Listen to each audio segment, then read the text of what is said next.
There is a chart on IPnest showing that the proportion of CPU has gradually decreased from 2017 to 2019. Why is this happening? I think in 2020, the CPU category has decreasing. Okay, to be honest, I would say that it's more than other categories like interface IP are increasing more than CPU.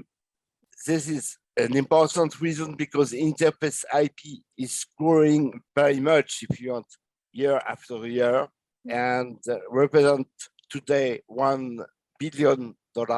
There is another reason which is linked with the CPU.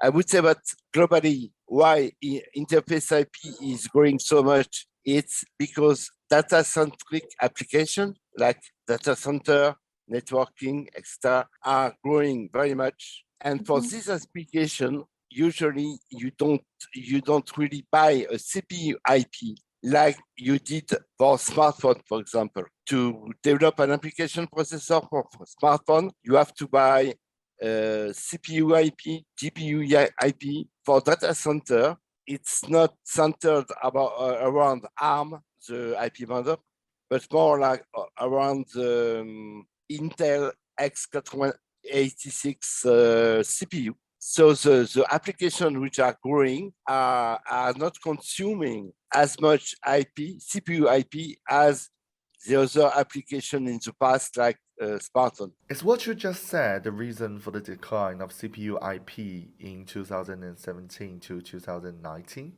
Is the main reason, but there could be another reason, and it's the fact that ARM was not doing very well since they have been bought by SoftBank. Probably in terms of strategy, they could have done better. Another point is the fact that ARM has built a joint venture with a Chinese company, and apparently it was not a success, and probably part of ARM revenue on CPU in China are not accounted anymore to ARM business.